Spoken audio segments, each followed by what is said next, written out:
So making whipped cream in a whipping siphon. This is totally classic. Everyone's done it. This is the main use form, I'd say, in most kitchens and households and coffee shops. There's a couple tricks you can learn here to make really nice hand-whipped texture whipped cream or smoother whipped cream. We're adding sugar and vanilla beans here. That's totally optional. You can do plain cream, salty cream, or just sugar or just vanilla. This is just for flavor here. This isn't really going to change the texture too much. The one thing that would change the texture, though, is adding a touch of xanthan. That's going to make a much smoother, glossier cream. Then also, controlling how much pressure and charges you put in here.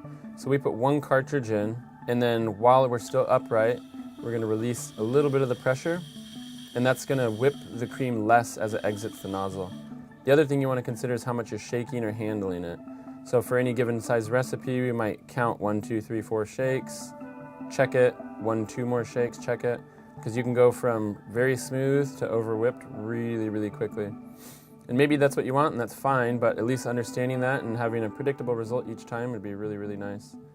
So you can see here you go from smooth cream to dense cream to basically butter real fast.